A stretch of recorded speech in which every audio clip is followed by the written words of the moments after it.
This is the story, the fantastically true story, of Herbert A. Philbrick, who for 9 frightening years did lead 3 lives. Average citizen, high-level member of the Communist Party, and counter-spy for the Federal Bureau of Investigation. For obvious reasons, the names, dates, and places have been changed, but the story is based on fact. This week's story concerns a plot to slow down our defense effort by disrupting the transportation system.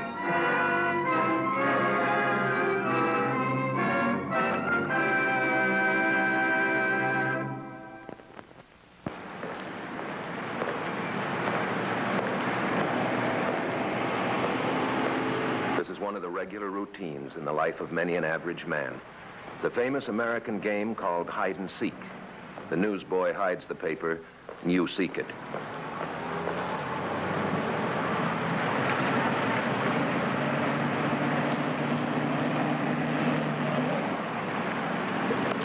Hello, son. Hi, Dad. You're a little early. It's awfully early even for Dad. He must have something really important on his mind. What happened, Dad? They changed the bus schedule? They better not, or I'll start a bus line on my own. I've warned them. No, son, I thought I'd drop round early enough to steal some of that new tobacco you gave me the other night. Oh, sure, Dad, sure. Here you are. Help yourself.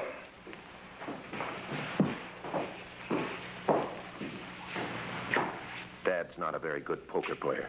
When he has something on his mind, it shows in his face. He'll make a few false starts, then he'll come to the point. Say, where's Eva? Driving the kids to school? Yes, sir, Dad. Your grandchildren are chauffeur-driven to school. Seen the headline in the paper, son? No. Railroad strike threatened.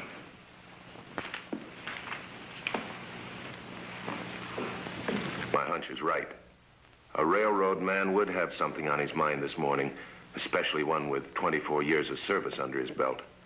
I don't get it, Herb. Look, you're in the advertising business. You're not exactly labor, you're not exactly management. Maybe you see something I don't. Well, what's the argument? That's just it. There isn't any argument. I know what I'm talking about, Herb. I'm keen about my job. You know that. I tell you, the men don't want to strike. They're happy, the company's happy. Well, then, where's the rub? The men must want something. Sure, they made their demands. Small increase in pay, change in the retirement pension, a couple of new safety rules on some new machines. Railroads agreed on every count, and both sides will sign that way tomorrow, if a strike isn't called first. I don't get it. Why will strike if the men are happy? Jackpot question, Herb. I wish I knew the answer. Look, son, you're what the lawyers call a disinterested party. Now, supposing something happened... 8:30, we gotta be on our way, Dad. Yeah. Herb, all right if I drop round tonight? We get a better chance to talk then. Oh, sure, Dad, sure. Anytime, you know that.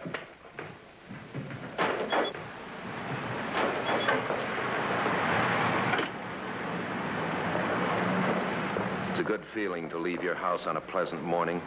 Spending a little time with a father that you've always been terribly fond of takes you back to normal a little bit.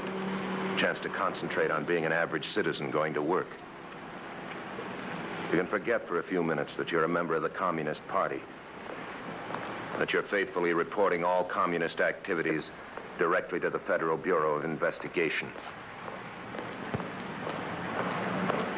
You can almost forget for a few minutes that there's even such a thing as a communist. Yeah, almost. Is this one of them? Are the comrades getting an early start today? Is he going to smoke his cigarette like a few million other people do? Or is he going to drop it from his left hand, squash it out with his left foot? Tag, Philbrick. You're it. Looks like it might be an average day after all. An average day of a fellow trying at the same time to be a working man and a counter-spy.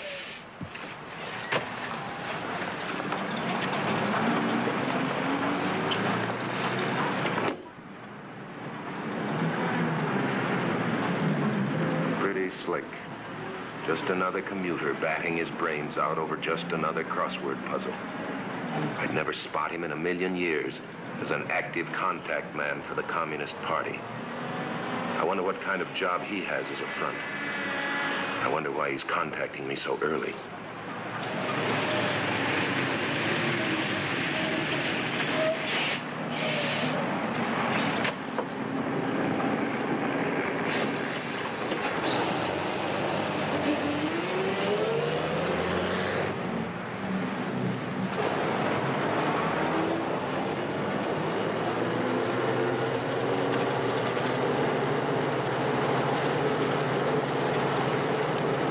Waste no words. What'll it be this time?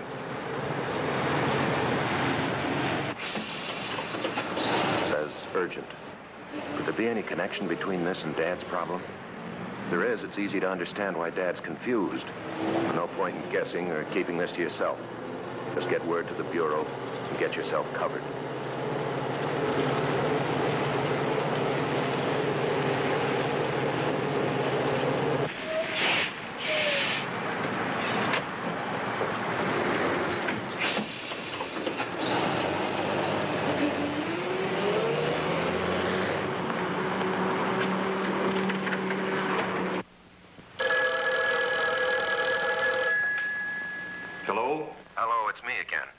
I'm sorry, but I'm afraid I'm not going to be able to meet you for lunch. I forgot I promised my kids to take them to the zoo this noon. Oh? Well, perhaps we'll get together another time. Yeah, I'm sorry, but, well, you know how kids are. Once they've got you, they never let you go. Yeah? Well, you can't blame them. That's important to them. Sure is. You should have seen how they railroaded me into this.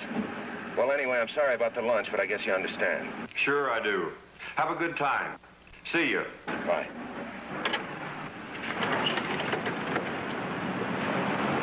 So much for that.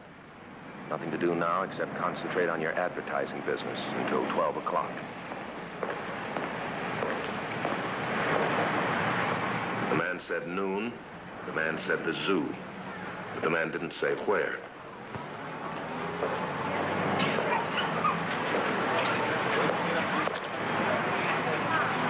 Well, where else, Philbrick? Go look at the Russian bears, why don't you?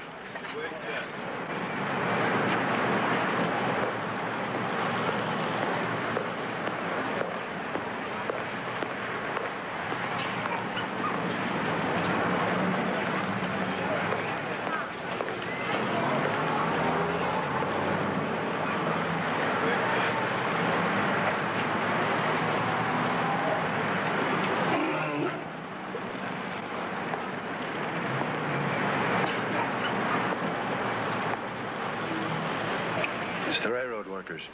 We gotta hit them hard and fast, without them knowing who's doing the hitting, without anyone knowing who doesn't have to. Where do I come in? Leaflets. You write copy for a living, it's up your alley. You'll be checked by an expert. You just use the right 100% American words that'll convince them to strike. But the men don't want to strike. Who cares? We're not for the men. We're not for the company. We are for the strike. Hit that hard. Hammer it home. We've come a long way with this. We don't want to lose it now. We're for the strike, but we skip the issues, huh? On the nose, we...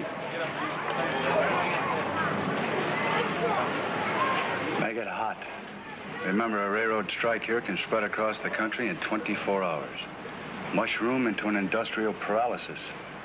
Textiles, steel, auto manufacturing, hit the railroad, hit them all. When do I start? Right now, everything's set up and waiting for you. Sure, all details attended to. Standard operating procedure. And they'll stay up all night, any night, to do it. While the rest of us worry if we're getting enough sleep. Steady, Philbrick. Start thinking like a communist. You're going to have to write like one. You'll have help all along. Every inch of the way has been carefully planned. You start when we leave here. Can I finish? With the strike tomorrow morning. Tomorrow morning? I gotta go to my office. I've got work to do. I told my wife I'd meet her. Call your wife on the way out. Come on, this thing is big. Let's get to a phone. It's always the same. Brush off your work, tell your wife you'll be home when you get there. A sweet setup. Well, quit crying, Philbrick. The comrades play it that way. So do you if you want to play with them. Need some cigarettes. Maybe this is my last chance at a phone before morning when the damage will be done. Maybe if I get the chance, I'll make it sound like a call to the office, but dial the FBI instead. Maybe. Miss Bedoni, Mr. Philbrick. Look, cancel all my appointments for the rest of the afternoon, will you? And then call my wife. Tell her I don't know when I'll be able to get home. Thank you.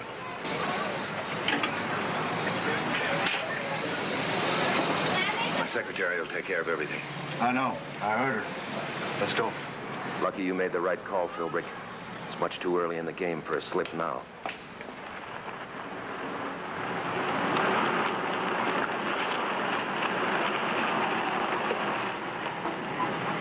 A house that looks like every other house on the block. That's the way the communists like their blinds.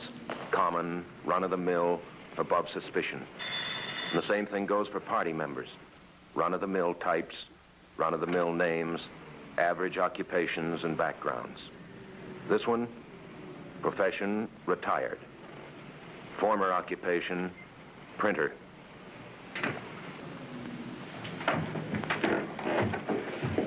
You have the copy? Yes.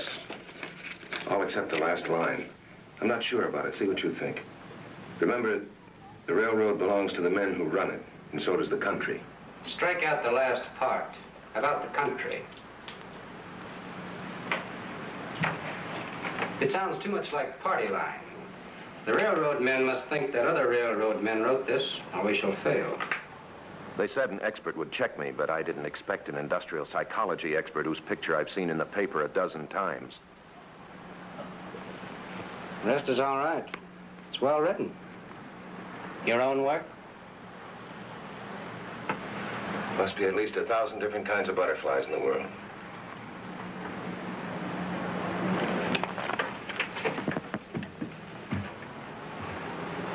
At least.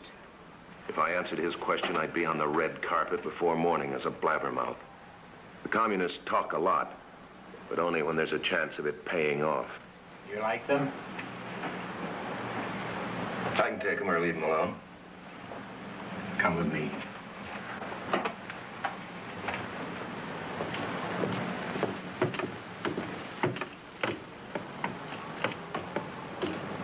Sometimes an underground printing press isn't underground at all.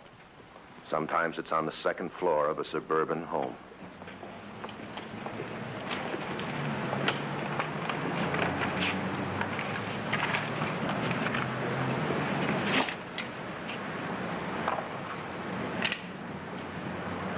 I can hear the neighbor's description now. Harmless old coot who saves butterflies. That's not all he saves. A man's skilled hands, a case of type, a man's party line mind. Put them all together and they can literally spell out vicious lies every time. Wonder why he isn't satisfied just collecting butterflies. I wonder who he thinks he's getting even with. In a few days, someone else is going to be setting type. Someone in the FBI. They'll be setting your name, your address, your former occupation, your present occupation. They'll have a lot to say about you.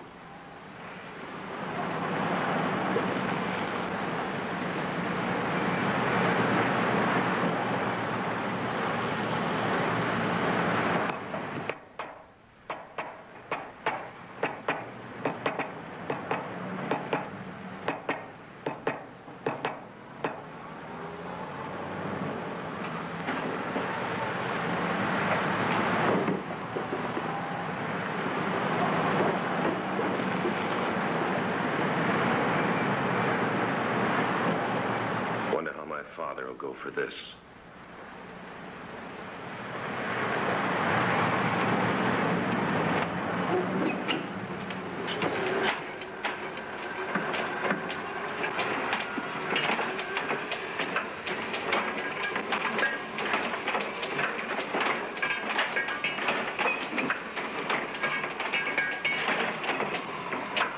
This press is older than the party. I'll have to fix it. Be quite a while? A couple hours, maybe. What do I do, stick around? No need to. Come back here at 3:30, but when you leave, use the back entrance. Okay. That leaflet you put in your pocket. Oh, yeah.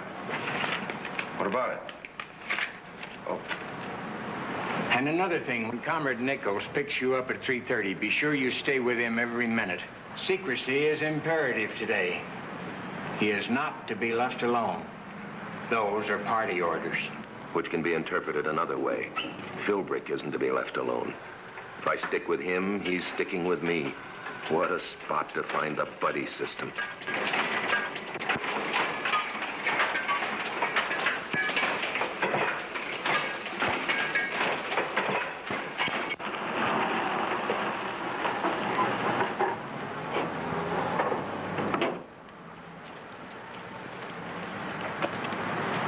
The man said. Like all comrades, he'll be punctual. The leaflets will be ready for all the damage that a scheme like this can cause.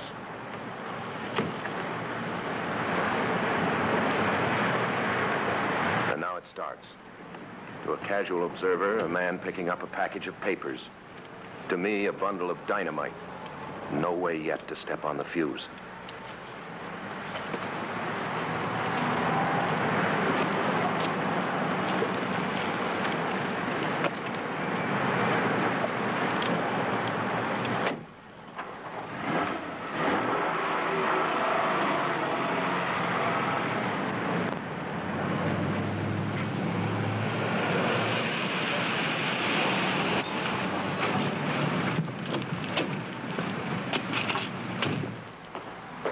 Will pick up. Now the comrades will hit hard and fast. They'll be well organized to get these leaflets out in the shortest possible time.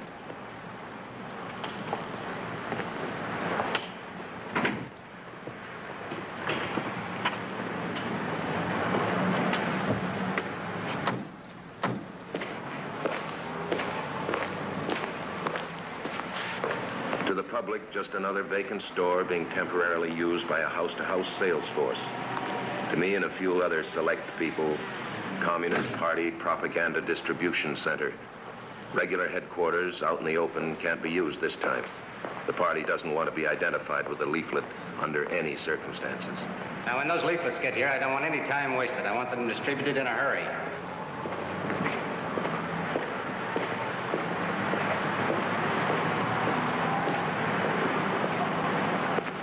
You got them? He's bringing them in the bag.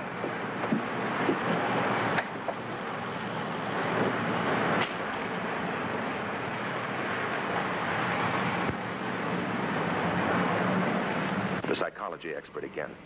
He'll think of every angle. Mary, on your way. Go to the railroad station with these. Leaflets for the men in the yards, for the men on the trains, for the workers in the roundhouses, the freight depots, the time clocks, the bulletin boards. He knows them all, and he misses none of them. Target number one, a hard worker, a good union man, a good company man, a natural enemy to the communists. The new shift coming on. They're important. Get these men to stop working before they ever start, and the battle's half won.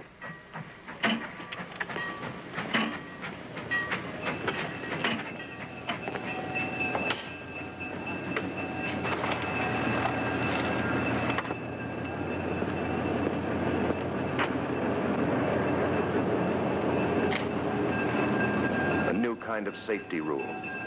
Strike or subject yourself to communist violence.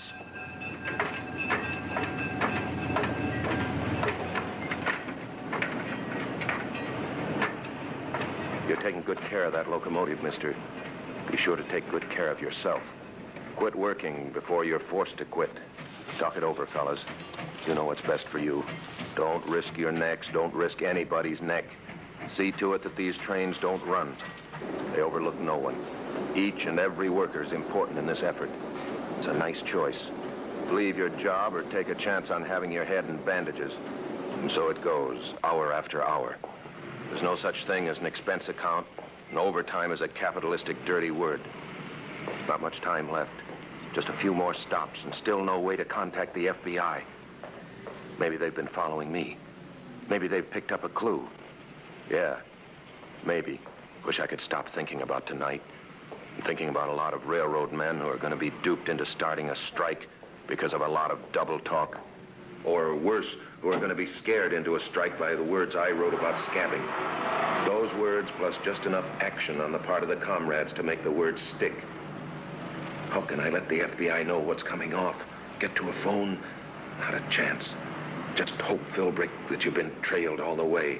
Hope hard.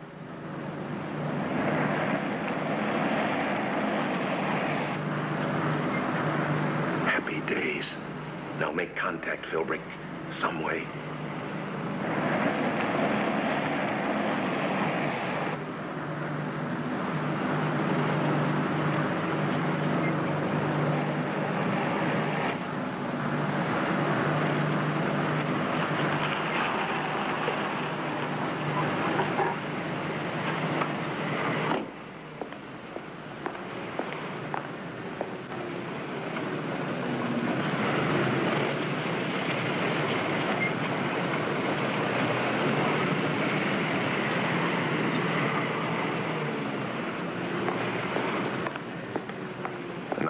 Starts.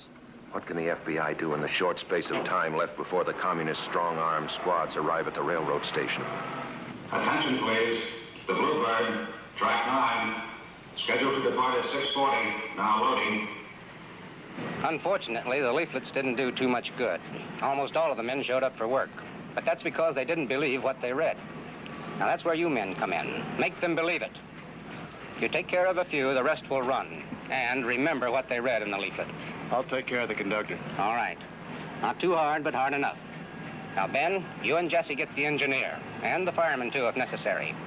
Now, don't forget, if we do our work right, and this train and the others that are getting the same treatment don't run, we're set.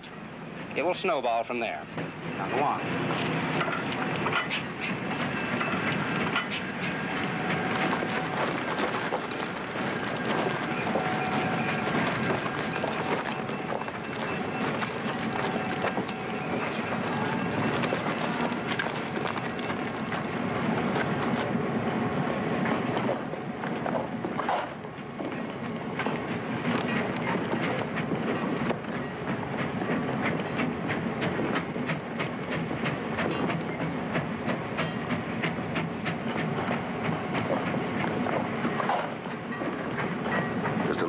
Than you bargained for, isn't it, comrades?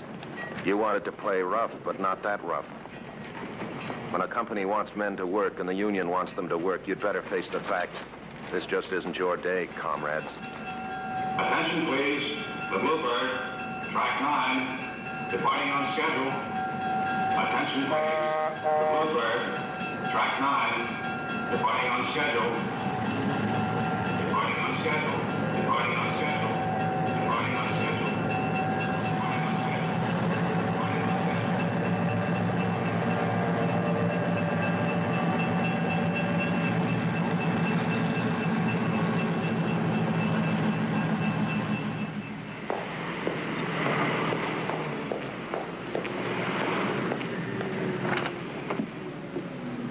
Anybody home? Yeah, Dad, in here. Well, hoped you might make it for supper. You said you'd drop by. I was held up a little at the railroad. It looked like there was going to be some trouble for a while. Yeah, what kind of trouble? That strike we were talking about this morning? Didn't come off, did it? I just heard the radio say that. No, it didn't come off. What happened? I'm not sure, Herb. I can't exactly understand it. Oh, a bunch of hotheads out for trouble, I guess. Anyway, the men called their bluff. They showed up for work in spite of all the big words about what would happen if they did. And no violence? Oh, not a bit. Just bluff from beginning to end, I guess. I guess. Look, Dad, why don't you sit down and make yourself at home? Eve will be down in a minute. She's tucking the kids in bed. I got some work to do upstairs, or I'd stick around. You don't mind, do you? No, you go on. I'll yell up before I leave. Good night, son. Good luck with your work. Thanks, Dad. But I've had all the luck I'll need for today. They weren't bluffing, Dad. They don't know the meaning of the word. They meant business, dirty business. No, I don't need any more luck today. Now I've got facts and figures. I've got something concrete. I've got evidence, and I know exactly what to do with it. This attempted to coerce a union through force and violence. The government stepped in, and a communist-sponsored strike that would have been disastrous to the union, to the company, and to the welfare of the nation at large was completely averted. Next week, Another story of communist activities from the files of Herbert A. Philbrick, counter-spy, a man who for 9 years posed as a member of the Communist Party.